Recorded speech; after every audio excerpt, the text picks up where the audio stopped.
Magandang hapon po sa inyo lahat. Batiin natin ng good afternoon yung katabi natin. Hallelujah. Pwede bang lahat muna tayo tumayo? Tumayo muna tayo lahat. And as we stood up,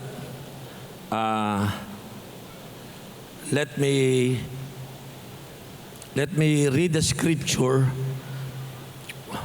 right now. Basahin natin po muna itong yung scripture natin.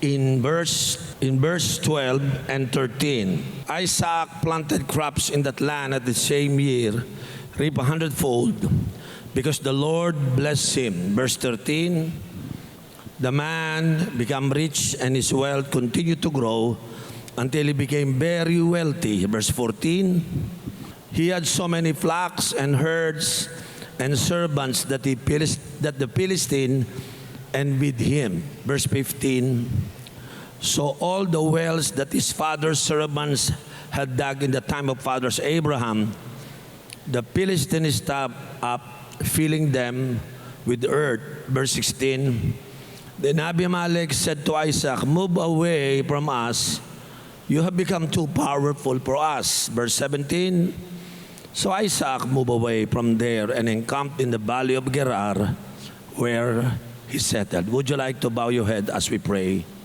Heavenly Father, thank you, because Lord, this afternoon we believe that you're gonna be ministering to us, Lord, your word. Holy Spirit, guide, lead, and speak to our hearts, Lord, that we might learn your precept, your word, and your law, your commandment, Lord, that lead us to the right path, Lord. Today, let your power rest upon us, Lord. Empower my heart, my lips, and my mind as I preach your word, Lord.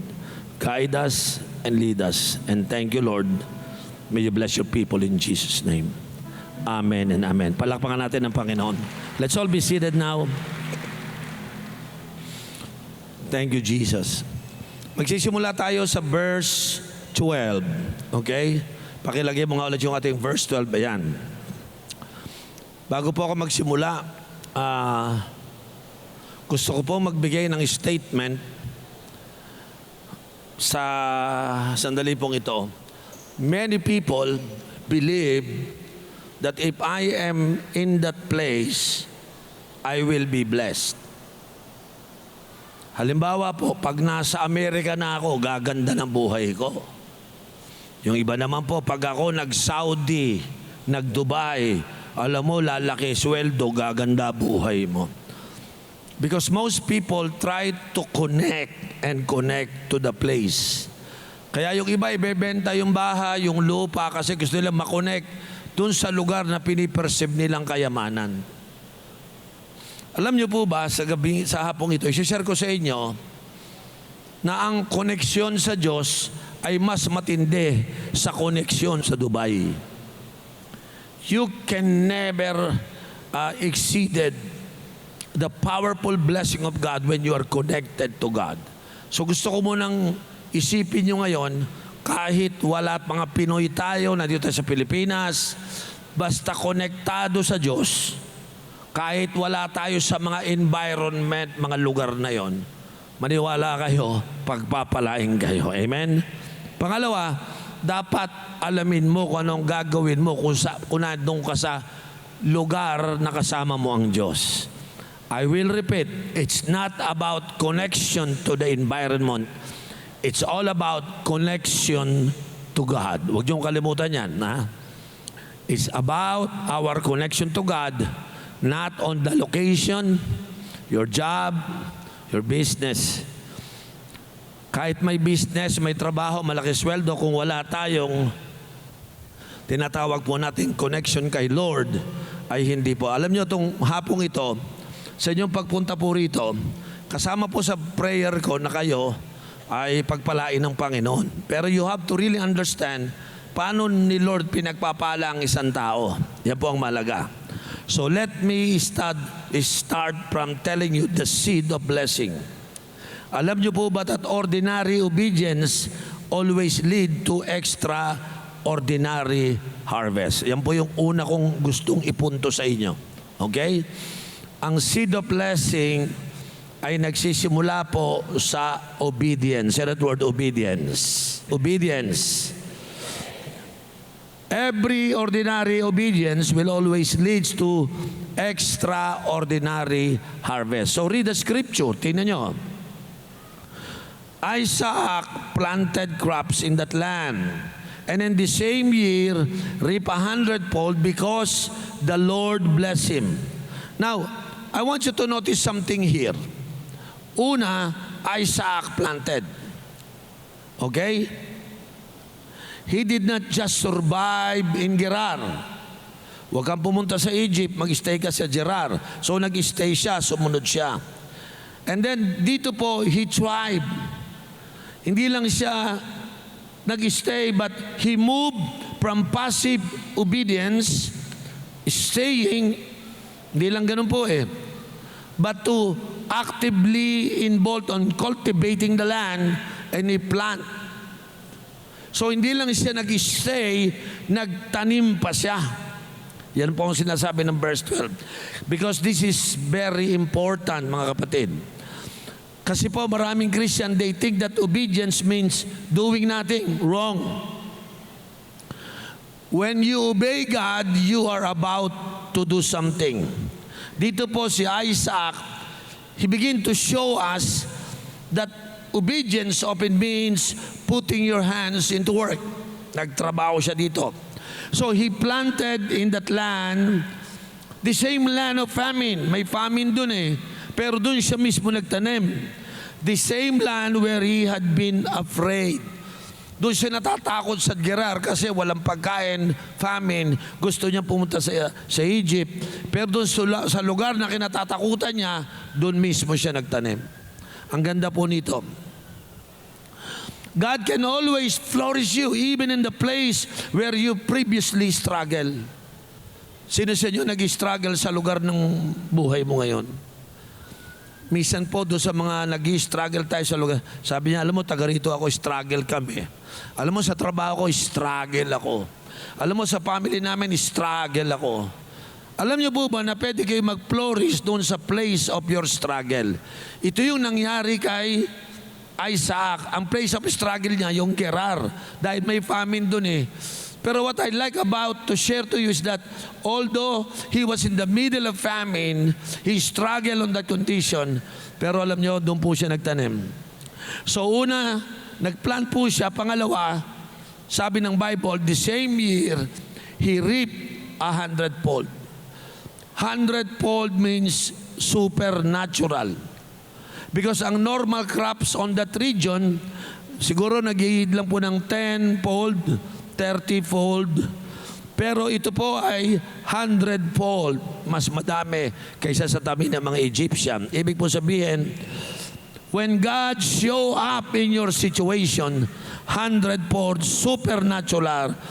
Okay? It's about grace, not agriculture. It's about the grace of God. Kaya wag po natin kakalimutan yung maliit nating obedience. Sumusunod tayo sa Panginoon. Nag-i-stay tayo doon. When God moves supernaturally, mabibigla kayo. Hindi lamang po 10-fold, 30-fold, it's 100-fold. When you obey, come on, say that word. When I obey. When you obey, blessing often accelerate. Bumibilis po yung speed ng pagpapala. Dumadami. Okay? God does not always make you wait and wait for decade. And then saka kayo i-bless. No. The same year, ang sabi ng Bible, the same year. Mabilis. 100-fold. Number 3, nakita ko po, yung source ng blessing niya. It's not on the environment. It's not on the land. The source of his blessing, because the Lord told him, because the Lord blessed him. Yan po yung source. Kaya ang introduction ko kanina, don't trust the environment. Don't trust the place. Don't just connect to the environment. Don't just connect to the land. connect to God. And I promise you, once you connect to God through obedience, then God can bless you extraordinarily. Ito po yung nakita ko, ang ganda-ganda po nito, no? Hindi po sinabi ng Bible, because Isaac worked hard. Hindi po. Hindi sinabi ng Bible, he reaped 100-fold because the soil was fertile. Take note, the famine was still there. The land was still dry. But God overruled nature to bless His servant. Yun ang gusto ko dito. May famine tuyo, pero sabi ni Lord, in-overrule. Tapos binless siya. Sino po naniniwala na sa hapong ito, whatever situation you have right now, God will come because you obey, because you obey, because you obey, because you stay.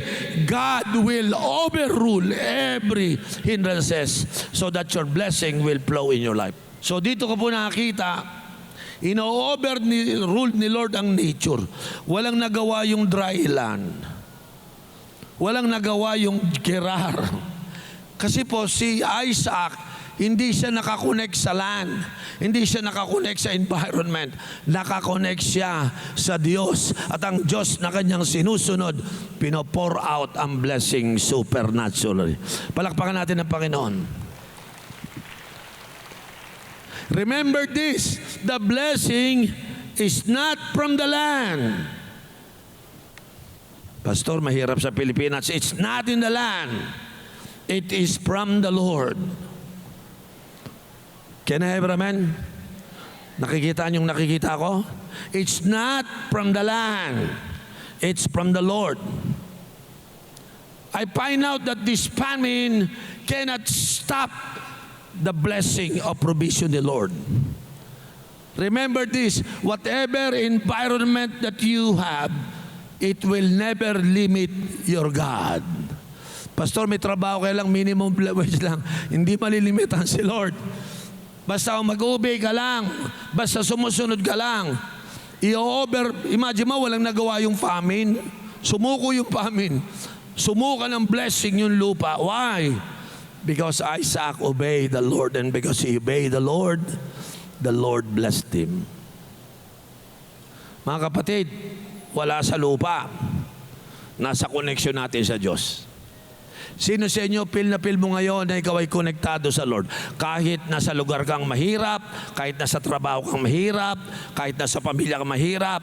Pero ngayon, iba na feeling mo, hindi ako nakadepende sa mga history ng kahirapan namin. Because today, I am now connected to the Lord. I am washed by the blood of Jesus. I am redeemed by the blood. I am changed by God. And God will restore everything in my life. Can I have a amen? Maraming tao, bine-blame tayo sa ating circumstances. Sabi ng ibang tao, I cannot succeed in the Philippines. I need to go to Saudi. I cannot succeed in the Philippines. I need to go to Dubai. Well, if that is your faith, so be it. Ayoko sa Pilipinas because the economy is so bad. Ayoko sa Pilipinas kasi puro kurakot ang mga tao dito. Grabe ang mga politician, nakamaleta kami, nakapitaka. Di ba? Pabiro ko sinasabi, yung mga politician, pork chop, tayo ketchup. Di ba? Sila fish fillet, tayo fishball. Hirap na tayo. Kaya ang conclusion ng mga Pilipino, mahirap sa Pilipinas. The economy is bad. Tama.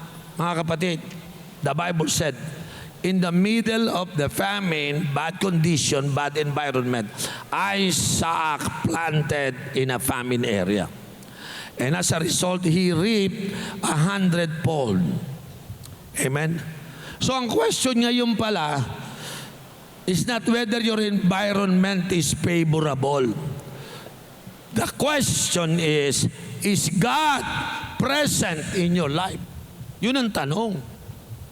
Wala doon sa magandang lugar. Wala sa magandang opisina. Tatalunin ka nung mahirap ng kumalit lang ang sweldo, pero kasama niya ang Diyos. Naku, isalpak mo sa isip mo yan. Binless siya ni Lord kasi sinamahan siya ni Lord. Okay? It is not about a favorable environment. Alam mo, malaki sweldo kasi dito ako sa opisina na to eh. So gusto na lahat ng tao, doon di siya magtrabaho sa malalaki ang sweldo. No. It's not whether your environment is favorable for you. The question is God present with you? Sino po may natututunan? So let's go to verse 13 and 14. Tingnan natin yung trajectory of blessing. Okay? From prosperity to prominence, nangyari sa kanya dito.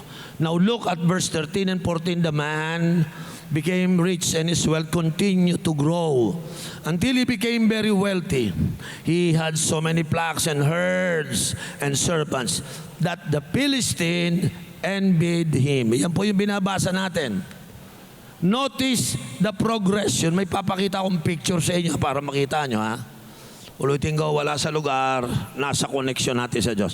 Pakita mo yung picture, bro, yung sunod-sunod, yung may arrow. Ito yun, ho. Yung progression, una, binless siya.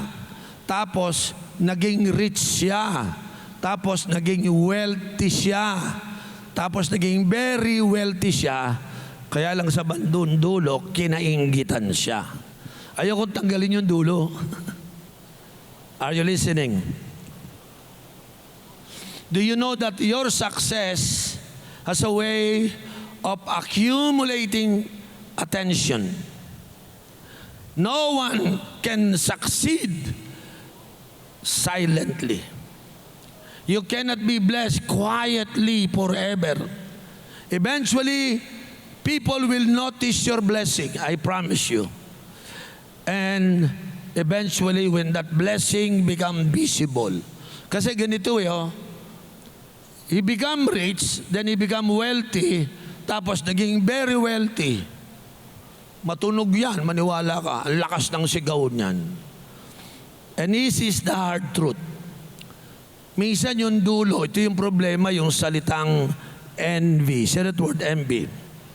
Alam niyo ba that every blessing, meron siyang shadow ng envy. Envy is often the shadow of God's blessing upon our lives. May mga inggitero, may hindi masaya pag tayo pinapaganda buhay. Ang mga Kristiyano, dahil nakakonect sila sa Lord, hindi nakakonect sa ground. Yung mga tao nakakonect sa ground, nahihirapan sila. Nagtataka sila sa mga, ba't pareho lang naman tayo nasa pamin, pati ikaw, 100-fold. Kasi po, nakakonect siya sa Diyos. Hindi siya nakakonect sa ground, sa environment, sa atmosphere ng famine. Because God is connected with Isaac. Ito yung nakita ko, napakagandang dapat nating matutunan. Remember that the day when God elevates you, yung inaangat ka na ng Panginoon, someone will always feel threatened by you. Naranasan nyo ba yung kumanda buhay mo, nainggit yung kapatid mo sa iyo? Yung isa naman, nainggit yung pinsan mo. Yung isa naman, nainggit yung auntie mo. Gusto nila makita kang mahirap lang, wag kang aangat sa kanila. Apparently, when God elevate Isaac, someone feel threatened, mga kapatid. Not because you did anything wrong, wala ka namang ginagawa. Hindi ka naman gumagawa ng masama. But because your light makes their darkness visible. Ito po yung nangyayari. So I want you to think about what we are learning from here. Pag-aralan nyo po, ulitin ko, iba yung nakakonect sa Diyos, iba yung nakakonect sa lupa. Yung mga naiinggit, usually, nakaka-10, 30 folds lang kasi sa lupa lang sila nakakonect. Pero si Isaac, 100-fold kasi nakakonect siya sa Diyos. Yan ang labanan dyan eh. Si Isaac, hindi naman naiinggit sa kanila kung meron silang 30 or 20 folds. Pero sila, naiinggit sila kasi 100-fold. Now think about it. I find out that this Philistine did not envy Isaac character. Hindi yun eh. Hindi siya naiinggit sa faith nila eh. Hindi sila naiinggit sa sipag o hardworking ni Isaac. In fact, hindi nila inembi yung kanilang prayer life, yung kanyang relasyon sa Diyos. Nainggit sila dun sa staff. yung meron si Isaac. Pastor po ako 37 years. Nakita ko po, pag may isang umaasenso, nakabili ng bahay, medyo gumanda yung buhay, lagi may naiinggit. Hindi sila nainggit doon sa sipag, sa pananampalataya, hindi sila nainggit doon eh. Nainggit sila doon sa nakikita nilang, meron siya, kami wala. Yun, nainggit yung mga yun. Subukan mo, umuwi ka ngayon, naka-Lamborghini. Ano kaya mangyari ng mga pinsan mo, di ba? O kaya, bumili ka bigla ng isang bagong bahay, dati kayong squatter. May aangal, may mag-aangas sa'yo. Naintindihan niyo ako mga kapatid? Now, tinuturo ko sa iyo ang Bible. Bakit siya kinainggitan? Ang totoo, hindi naman siya nagyayabang. Binless siya ni Lord kasi pangako ni Lord sa kanya yun eh. So ano ginawa niya? Hindi siya nag-connect sa lupa. Famine nga yun eh. Nandun siya sa lupa pero hindi siya nakakonect doon. Nandun ka sa lupang may famine pero nakakonect ako sa Diyos. So kahit anong pangit ng environment mo, kahit anong pangit ng pinanggalingan mo, simulan mong mag-connect sa Diyos. At yung pag-connect sa Diyos, yun ang magbabago ng buhay mo. Kahit sa squatter ka pa, babaguhin ni Lord ang buhay mo. Kahit mahirap yung kalagayan mo, babaguhin ni Lord. Bakit? Ganun nga. Iba yun talaga yung nakakonect sa Panginoon. So God bless him. Unti-unti siya eh. Pag bless ka ni Lord, magiging rich ka. Ha? Pag sinabing rich, may ability to buy. Makakabili ka ng bahay. Tapos, from rich, naging wealthy. Alam niyo yung wealthy? Ay hindi ka na lang bumibili ng bahay. Hindi lang bumibili ka ng bagong kotse. Sino gusto maging wealthy? Ito mangyayari sa mga wealthy people. Nagsisimula kang mag-invest sa negosyo. Wow! Hindi ka lang may bagong bahay, hindi ka lang may bagong kotse, hindi ka lang nakapag-aral. Pero wealthy people put business. Wealthy people build businesses in their life. Ayun, kaya dahil nag-build siya ng business, pag rich ka, namimili ka lang eh. Pero sabi ni Lord, ayaw ko lang magkaroon ka ng mga gamit na kailangan mo. Gusto ko merong nag-generate na pera sa buhay mo. So nag-business, nagtinda, o siguro nagtanim, yun. Naging wealth begin to grow. At ngayon, he become very wealthy. May business, yung anak nakapag-aral siguro, ayun na, may naiinggit na. Here is the thing mga kapatid. All the blessing came from God. Si Lord naman nagbigay sa kanila. It's not the ground, it's the Lord. Nabasa niyo mga kapatid? Everything, every stuff came from the Lord. And they were envying Isaac because Isaac have God's favor in his life. May favor ni Lord, no? Sino dito susunod ka? I-bless ka kasi may favor ka kay Lord.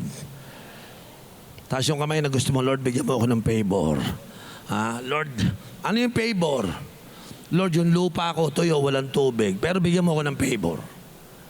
Parang yung environment ko is not fitted for me to prosper, Lord. Pero give me some favor. Nakapag-pray na ba kayo na, Lord, give me some favor? Because Isaac, the word, when God blessed him, the Bible said, God gave him favor. Pag sinabi ko pong favor, bibigyan ka ni Lord ng unusual kindness. Wow! Sino gustong makareceive sa hapong ito ng favor ni Lord, unusual kindness from God? Sabi ko, Lord, ang bait mo naman. Walang tubig yung lupa, tumubo halaman. Favor. Sino sa inyo maliit ang negosyo? Sabi mo, Lord, bigyan mo ako ng favor. Papalaki ni Lord ang negosyo mo. Sino sa inyo nagtatrabaho ngayon, Lord, bigyan mo ako ng favor, i-promote mo ako. Para yung salary ko ng 50,000, magiging 150,000. Favor yun. Taas yung kamay ng mga nangangailangan ng favor sa hapong ito. Praise God. Lord, in Jesus' name, let all your people obey you and let them believe that you will be with them and you will bless them. Hallelujah. And God will pour out favor to those people who obey and connected to God. Dalawa lang ang pumalakpak. Lord, lahat ng pumalakpak, pagpalain mo ng very wealthy. Mga kapatid, si Isaac nagdurusa sa famine pero binigyan ng favor. Ang lupa, ang environment, yung tuyo, pero binigyan ni Lord ng favor. Yung tanim ng mga Egyptian, 20 to 30 folds, pero kay Isaac, 100 fold. Favor yan ng Panginoon. Kaya lang, nung naging very wealthy na siya, dahil sa favor ni Lord, I will be with you, yun ang pangako na pinulpil. I will bless you, pinulpil. So, Abraham begin and he continue until he become very wealthy. Hallelujah. Kaya lang, ang kasunod ng very wealthy, envy. Ang ibig pong sabihin, envy is the confession of insecurity. Biglang na-insecure yung mga taga-Gerar. The Philistines begin to look at Isaac and saw what they lack. Bakit si Isaac ang dami kami? Wala. Nainggit po. Ang envy po, pag mainggitero ka, nainggit ka kasi yung isang tao, you have too much and I have too little. Sino rito yung inggitero? Pag nakita mo yung isa, at siya meron, ako wala. Ayun, envy yun. Ha?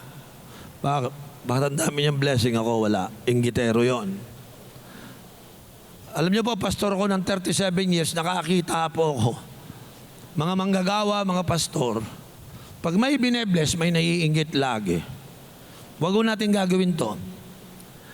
Para sa akin, tingnan mo yung katabi mo, sabi mo, pag umasenso ay celebrate kita. Hindi ako mainggit sa'yo. Sino sa inyo naghahanda na mag-celebrate pag yung isa ka nating kapatid umasenso? Gumanda yung buhay. I-celebrate natin. Alam nyo kaya maraming nag-aaway? Kasi ine-expect po ng mga kapatid natin, pag binless sila, binigyan sila ng favor ni Lord, sineselebrate mo. Yung iba kasi, pagka may umaasenso, naiinggit. So instead na sineselebrate nila, pinagagalitan na, saan mo kumuha yan? Bakit kaya? No. Celebrate. Sino excited? Tinin mo katabi mo, celebrate kita one day. Sabi mo sa kanya, celebrate kita one day. Nainggit kasi kay Isaac, yung mga inggitero, malungkot yan. Oh, imbis na yayayin ka sa party, hindi ka na yayaya, inggitero ka eh. Pag ako umasenso, yayain ko kayo lahat. Sabi mo sa katabi mo, yayain kita pag ako kumanda buhay ko, ha? Sino sa inyo magyayaya pag umasenso? Sabi mo sa katabi mo, one day paldo ka. Sabi mo, hindi galing sa maleta. Hindi galing sa maleta, galing sa Panginoon. Sino niniwala magbubuhos ng blessing ang Lord sa mga hindi inggitero? Hallelujah. Ulitin ko. Okay lang kahit pangit yung lugar mo. Okay lang mukhang mahirap yung paligid mo. Hindi ka nag-aalala doon kasi sabi mo, andito ako sa lugar mahirap. Dito ni Lord ipapakita yung kanyang liwanag. Konektado ako sa Diyos, umuobey ako kay Lord, kaya ibe-bless ako ng Panginoon. Hallelujah. Ano ang iyong reaction kapag yung kapatid mo nabe-blessed? Ano? Kasi dito nung na-bless, nainggit eh. Nag-envy sila eh. Kaya nga sabi ko, what is your first reaction kapag yung katabit mo ay pinagpapala ng Diyos? Do you celebrate? Or do you secretly compare yourself and now you become envious? Alam niyo po ba na ang envy is not just a feeling. It is a sin. Kasalanan po yun. Hindi lamang po feeling yung inggit. Ito po'y kasalanan. And it's always start from your heart long before it shows up in your behavior. Pag inggitero ka, sa puso mo lang yan. Mas bigla ka nang lalabas yung inggit mo talaga. Sa totoo lang, all these Philistines can dig their own wells. They could have planted their own crops, but that would have required work. Yun ang ayaw natin. Yung isa sineselebrate kasi pinagpala, kasi masipag. Naniniwala sa Diyos. Nananampalataya sa Panginoon. Instead na tanungin si Isaac, Isaac, paano mo nagawa yan? Gusto kong gayahin eh. Pwede ba? Di ba ang ganda? Yung iba kasi, pag may umaasenso, pinapagalitan. No. Pag may umaasenso, i-celebrate mo. Sabay tanong, turuan mo naman ako niyan. Baka naman matuto ako dyan. Sino sa inyo gustong matuto sa mga umaasenso? Taas yung kamay. Huwag mo nga awayin, sayang. Tignan mo yung katabi mo. Big time yung katabi mo na. Sabi mo, pre, pa-share naman, di ba? Hindi yung kinita mo, yung paano ka kumita. Instead of asking Isaac to teach them, they resent Isaac. Because resentment is easier than to learn. Amen? Alam nyo ba, it's so easy to hate those people who succeed. Yan po na-observe ko. People easily hate the people who succeed. It is always like that. They hate success than to pursue it.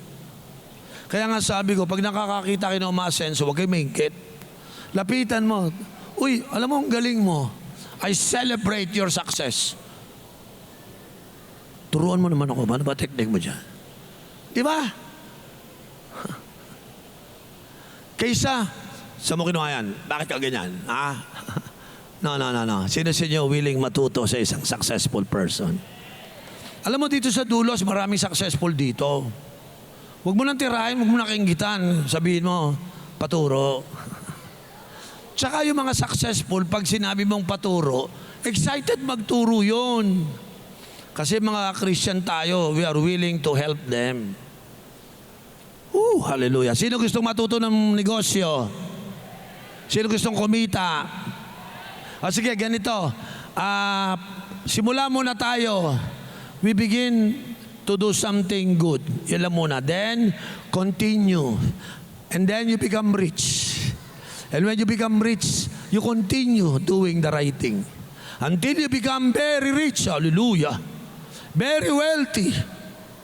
Ngayon, kung meron man pong mainggit, maglaway na lang sila, di ba? Now, let's go to number 3. This is very... Paano tayo nagre-response sa envy? What will happen when blessing breeds opposition? Sa verse 14, tsaka sa verse 15, ang sabi ng Bible, ang mga Philistine inenvy na si Isaac. Then in verse 15, tell us what they did about it. Eto ginawa. Verse 15, ano sabi doon? So all the wells that his father's servant had dug in the time of his father Abraham, thus the Philistine is stopped up filling with earth. Inggitero eh. Akalain mo nung nainggit sila, tinabunan nila yung balon. Yung pala, doon sa mga balon na yon, gawa pala ng tatay ni Abraham naman yung balon na yon. So si Isaac has all the right na gamitin yon. Balon ni tatay ko yan eh. Sa sobrang inggit, akalain mo ginawa, tinabunan. Paano na? Naku, halika yun. Alam nyo, hindi ito isang random vandalism lang. You need to know how significant are the well during that time. For them, water is life. Yan po ang katotohanan yan. Because without well, all the animals will die. All your crops will wither. Eventually, your family will perish. So, hindi biro yung ginawa nung nag-e-envy sa kanila. Meaning to say, stopping a well, putting dirt on the well, was an act of economic warfare. Yung pala, nung panahon na yun, pag tinabunan na po yung well mo, may ibig sabihin, may symbol pala yon. It is a symbol of rejection. When you envy, you reject. They were saying to Isaac and his family, you do not belong here. Tinabunan nila. Parang economic sabotage po ito eh. Makinig kayo. Alam niyo po ba na ang envy hindi nagkikreate? It only destroy. When you are envy somebody, wala ka naman binibuild eh. Alam mo ginagawa mo? You just destroy them. The Philistine did not dig their own well. They filled someone else's well. Envy never builds. They only destroy. Envy does not build. It only buried. It never innovates. It only sabotages. So tingnan niyo po sandali para makita niyo po yung historical background nito. I want you to notice ano tinarget nila kay Isaac nung nainggit sila. You would notice they did not just stop up any wells. They stopped up the well of Abraham, which Isaac's servant dug. Ibig sabihin, they openly attack Isaac's inheritance and legacy that comes from his father. Malalim pala yun. Hindi lang yung tinabunan. Inattack na niya yung inheritance ni Isaac at yung legacy na binibigay ni Abraham. This Philistine was trying to cut Isaac from the past and his future. Past and future. Kasi sa tatay niya yon, kinat niya. Wala nang magagawa yung ginawa mo ng tatay. Tapos, dahil nawala yung bagay na yon, yung future niya, maapektuhan na. Ganito kasama ang envy. Kaya sa Bible po, pag binasa niyo po, yung evil ng envy, matindi talaga yung kaparaswan. Nasubukan niyo na bang meron kang ginawang ganito? Nasira na yung buhay ng tao. Nasira na yung legacy sa kanya. Nasira pa future niya. When I learned this, sabi ko, Lord, I will never envy anybody. Pag na-bless ang kapatid ko, I will celebrate. Can I ever amen? Tingnan mo yung katabi mo. Sabi mo, I will celebrate with you. Hallelujah. Sino rito ready mag-celebrate sa kapatid mo? Amen. Alam mo, ang ginawa ng envy kay Isaac, he attacked the main source of life, the well. Because when people cannot touch your blessing directly, they will try to poison the well you drink from it. Eh hindi niya ma-attack yung mga nangyari. So sabi niya, puntahan natin kung bakit siya nakakaano. May tubig kasi yan, tanggalin natin yung tubig. Tapos na yung 100 volts niya. You see, hindi nila inattack yung product ng blessing niya. Inattack niya yung nagpapatubig dun sa mga blessing niya. Matalino po si Satanas. And minsan, ang mga envy people, they will constantly attack your reputation. They will spread rumors. They will try to isolate you from your support system. Ito yung nakita ko po, yung evil ng envy. Pag tayo naiinggit, gusto natin walang sumama sa kanya. Ganun tayo. Pag nakita natin naiinggit tayo, saan ba yung source yan? Pipigayin mo yung source para tumigil yung source. At that envy, malaki po nangyayari. Pero meron kasing hindi naintindihan yung Philistine, ba't nila ginawa ito? Pakinggan nyo to ha. Sa mga envious people, makinig yung mabuti. Sa mga kinainggitan, makinig yung mabuti. Kahit anong tabon mo sa ginawa mo kay Isaac at saka kay Abraham, pwedeng ang well ay i-redig. Pwedeng hukayin ulit. What the enemy fills with the earth, God can empty with a word. Hallelujah. Meron dito, sabi niya, Bishop, naghihirap tatay ko. Bakit? May sumira kasi sa kanya eh. Diba? Meron ba kayo dito naghihirap ka ngayon kasi may nagtapon, dapat yung tatay ko maganda buhay. Kaya lang may dumura sa well. Nilason yung well ng tatay ko. Alam mo, maganda sana buhay namin, kaya lang yung nanay ko, tinabunan ng kanya mga kaibigan. Meron ba kayong feeling ngayon, alam mo, kung nagtuloy lang yung aming na tatay ko, nasunog yung business eh. O di tinabunan. Wala nang lumalabas na pera, kundi basura na lang. Sino sa inyo, mahirap ka ngayon because you are a result of somebody. Tinabunan yung well ng pinagkakakitaan nyo. Sino sa inyo malungkot ko ngayon kasi may sumira ng reputasyon mo? Nawala yung image mo, reputasyon mo. Ngayon wala na nagtitiwala sa iyo kasi may nagchismis sa iyo eh. Ang hindi alam ng mga envious people na nanira sa atin, pwede nating i-redig yung well. Yun ang good news ko sa iyo. Ha? Sino rito reting pumangit na ang well ng buhay naming pamilya? But I will redig the well. Redig the well. Redig the well. Lilinisin ulit. At pag nalinis na ulit, meron na naman tayong sariwang tubig na magsusupply ng life natin. Sino po excited dito mag-redig ng well? So all the wells that his father's servant had dug in the time of his father Abram, the Philistines stopped up, filling them with earth. Ano sabi po sa verse 16? Then Abimelech said to Isaac, move away from us. You have become too powerful for us. Meron ba ditong you feel that your resources is being blocked? Your reputation might be damaged. Your relationship might be strained. But our God, let us not forget this, is the one who will redig our well.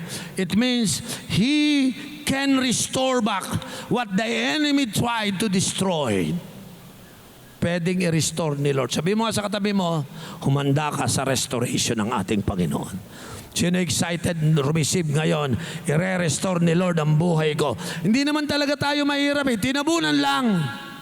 Pero pag natanggal na yung tabon, babalik na yung flow ng pagpapala natin. Because God is a God who restore our life. Woo! Hallelujah. Sino niniwala i-restore ng Panginoon? I will repeat, God is a rediger of our wells. He is the God who can restore what the enemy tried to bury. Alam mo yung katabi mo? Sa ilalim ng paa niya ng daing kayamanan, kaya lang may tabon. Woo! Hallelujah. Ulitin ko, tignan mo yung katabi mo, sabi mo, down there, ang daming kayamanan.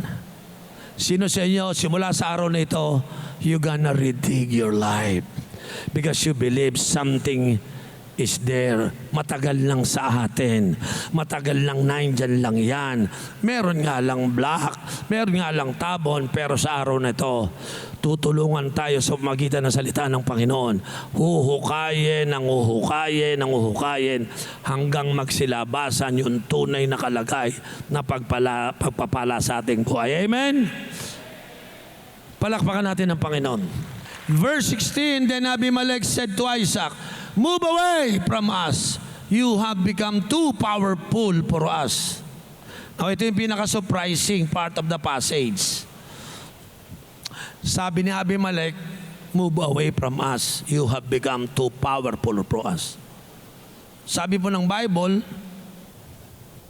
so Isaac moved away from there and encamped in the valley of Gerar, where he settled. Tingnan niyo po yung verse 70. So Isaac moved away from there and encamped in the valley of Gerar, where he settled. Let me point out something remarkable here.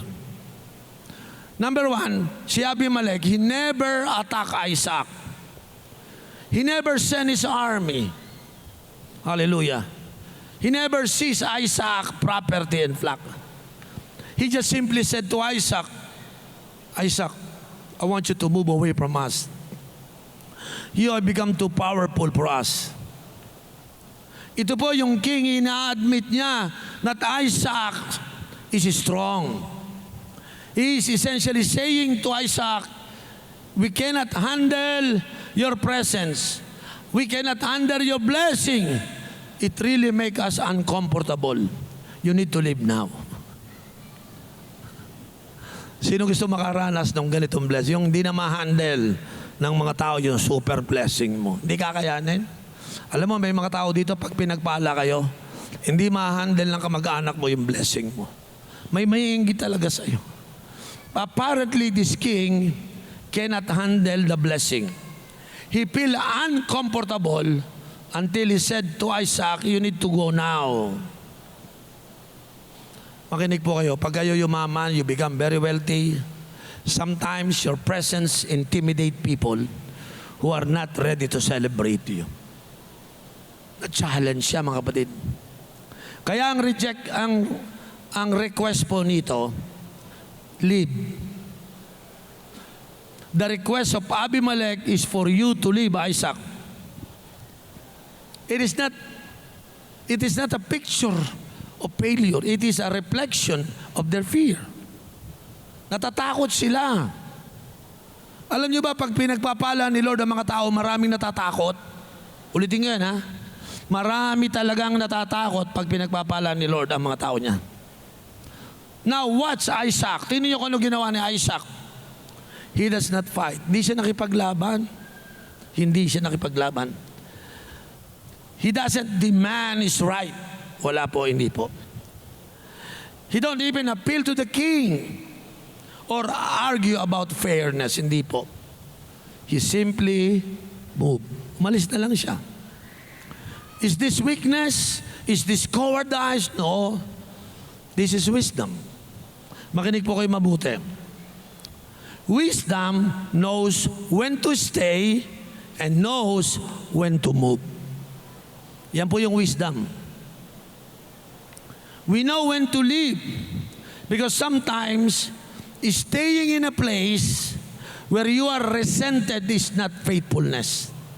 It is foolishness when God is already opening another door for you. Foolishness po pag nag-stay tayo.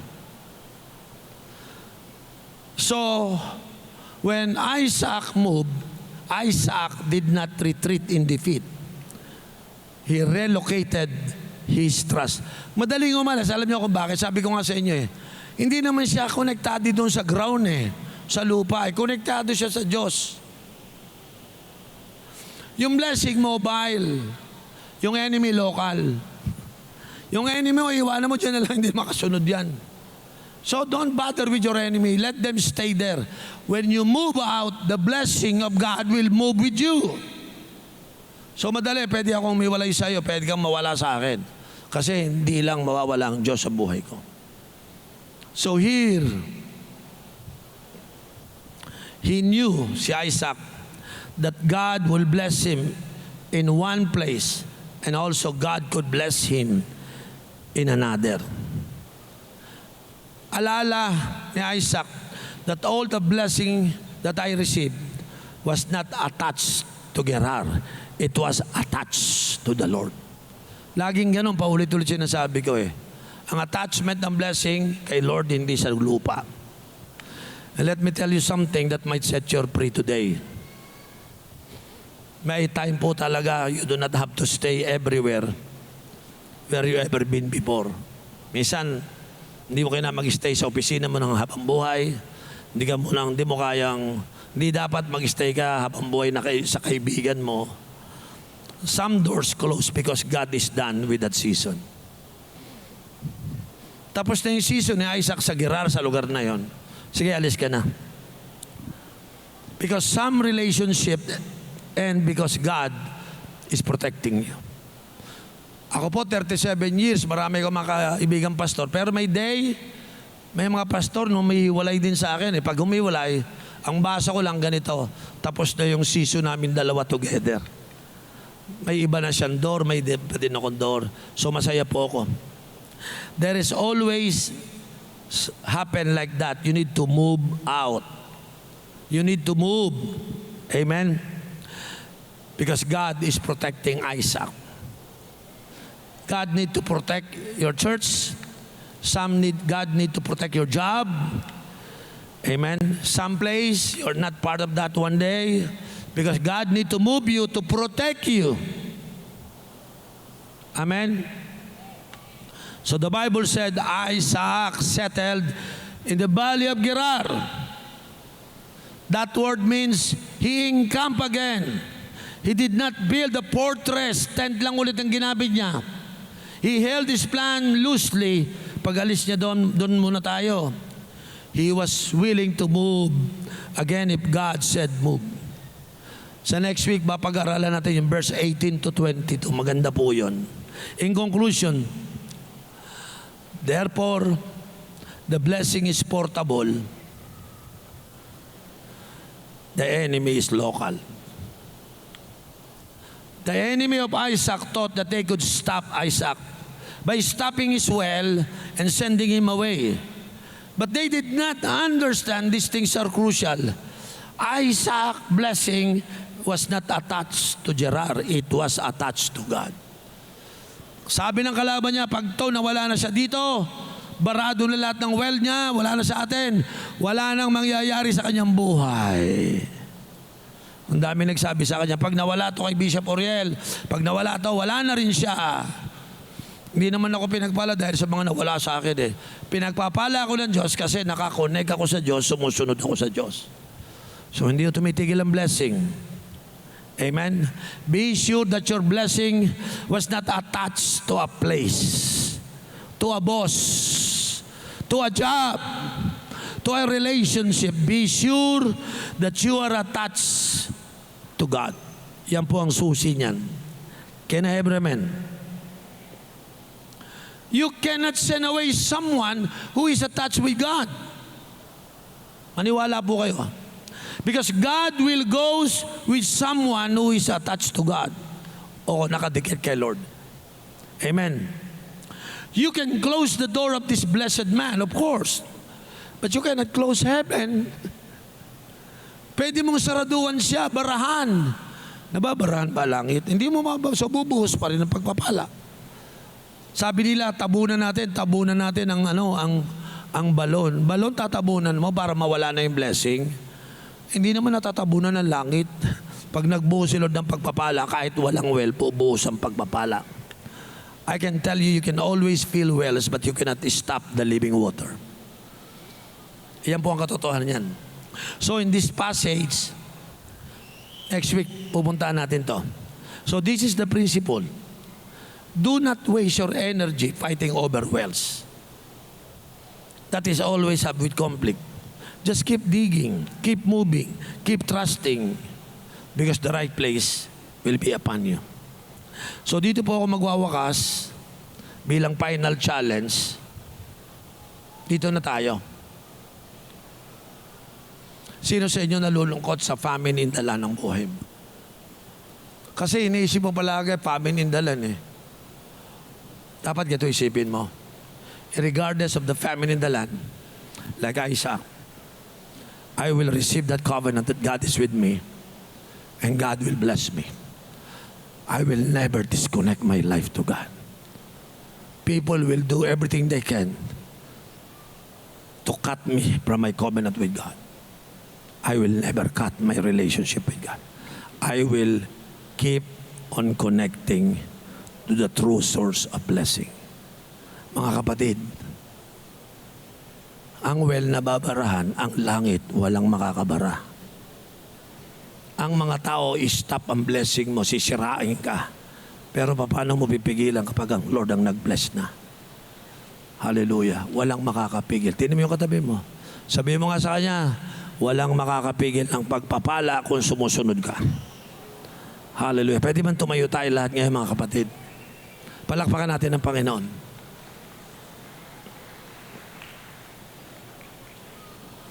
Hallelujah.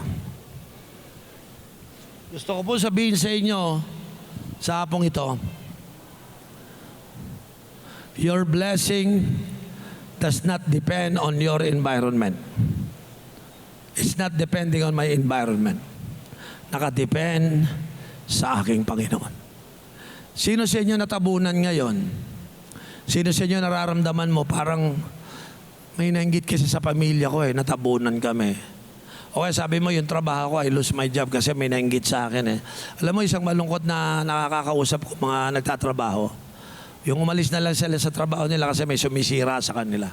Naawa ko sa kanila, pero when I read the scripture, minsan nire-relocate ka lang ng Panginoon Sino rito yung pakiramdam mo, bara-bara yung buhay mo? Parang walang umaagos. Nagsisipag naman ako, pero bakit wala? Parang hindi nagpo-flow yung blessing sa akin. Siguro, una magbago tayo ng mindset. Wala sa Dubai, wala sa US, sa Canada, wala dun yun. Nasa connection mo yon sa Diyos. Sino sa inyo sa hapong ito, I want to change my mind. Hindi dahil matalino ako, may pinag-aralan ako, konektado ako. May bubuhos na blessing. Tinry ko na, wala pa rin Alam mo kung bakit? May nakabara Pero sa hapong ito, tatanggalin ng Panginoon ng bara at bibigyan ka ng pagkakataon.